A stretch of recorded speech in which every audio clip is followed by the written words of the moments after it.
So hey guys, இந்த டீங் நம்ம வந்து என்ன பார்க்க போறோம் அப்படின்னா, ஸோ நீங்க இப்போ தேர்ட் பார்ட்டி ரிலேஷன்ஷிப்ல ஸ்ட்ரகிள் ஆயிட்டு இருக்கீங்க அப்படின்னா, ஸோ உங்க பர்சன் உங்களை தேடி என்ன ஒரு சில ஆக்ஷன்ஸ் எடுப்பாங்க அப்படின்றத பத்தி நம்ம இந்த வீடியோல வந்து பார்க்கலாம்.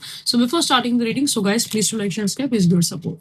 உங்களுக்கு ஒரு சில கருத்து வேறுபாடு கண்டிப்பா வந்திருக்கும், மன கஷ்டம் கண்டிப்பா வந்து இருந்திருக்கும். இந்த பர்சன் உங்களை வந்து ஏமாத்திட்டாங்க அப்படின்ற ஒரு விஷயத்துல ரொம்ப மனசு வந்து உங்களுக்கு கஷ்டப்படுத்திருக்கும். இவங்க நடந்துகிட்ட சில விஷயங்களும் உங்க மனசை ரொம்பவே வந்து காயப்படுத்திருக்கு தான் வந்து இங்க செஞ்சிருக்கும். பட் இங்க நம்ம வந்து பார்த்தோம் அப்படின்னா, இதுக்கு முன்னாடி எப்படி அந்த ரிலேஷன்ஷிப் இருந்துச்சோ அது மாதிரி இந்த இயர்ல அப்படி அந்த ரிலேஷன்ஷிப் வந்து இருக்காது. கொஞ்சம் ஒரு சில இடத்துல நம்ம வந்து பாசிட்டிவான ஒரு சில சேஞ்சஸை நம்ம வந்து பார்க்கலாம் இந்த ரிலேஷன்ஷிப்பை பொறுத்தளவுக்கு. சில விஷயத்துல உங்க பர்சன் அவங்களோட கேரக்டரும் கொஞ்சம் வந்து மாத்திப்பாங்க அப்படின்ற மாதிரி தான் இருக்கு. ஓகேங்களா? பர்சனோட கேரக்டர் வைஸ்மே நம்ம பார்க்கும்போது கொஞ்சம் அந்த ஒரு டாமினன்ட் எனர்ஜி தான் நான் இங்க வந்து பாக்குறேன். ஸோ இங்க என்ன அப்படின்னா, சில விஷயத்துல இவங்களோட கேரக்டரை கொஞ்சம் வந்து மாத்திப்பாங்க.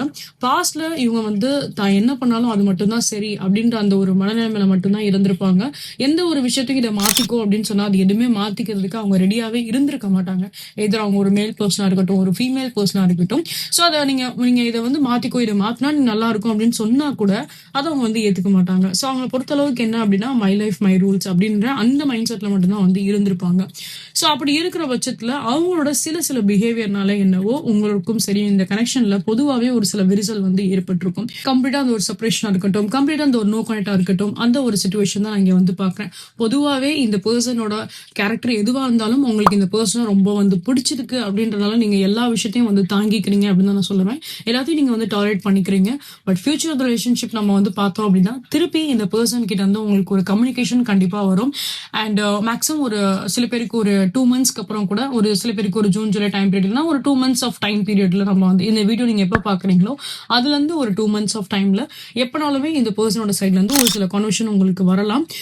சில நேரத்துல இவங்களோட பிஹேவியர்ஸ் அண்ட் கேரக்டர்ல ஒரு சில பாசிட்டிவான ஒரு சில சேஞ்சஸ்மே நம்ம வந்து பார்க்கலாம். ஸோ இந்த கனெக்ஷன்ஸை நீங்க வந்து 999 அப்படின்னு சொல்லிட்டு நீங்க வந்து கிளைம் பண்ணிக்கோங்க. இந்த for any kind of one on one personal readings நீங்க வந்து புக் பண்ணீங்க நினைச்சீங்க அப்படின்னா, ஸோ ஸ்கிரீன்ல தெரியுற இந்த வாட்ஸ்அப் நம்பர் அப்படி இல்லைன்னா இந்த இன்ஸ்டாகிராம் ஐடியில நீங்க வந்து கான்டாக்ட் பண்ணுங்க. தேங்க்யூ.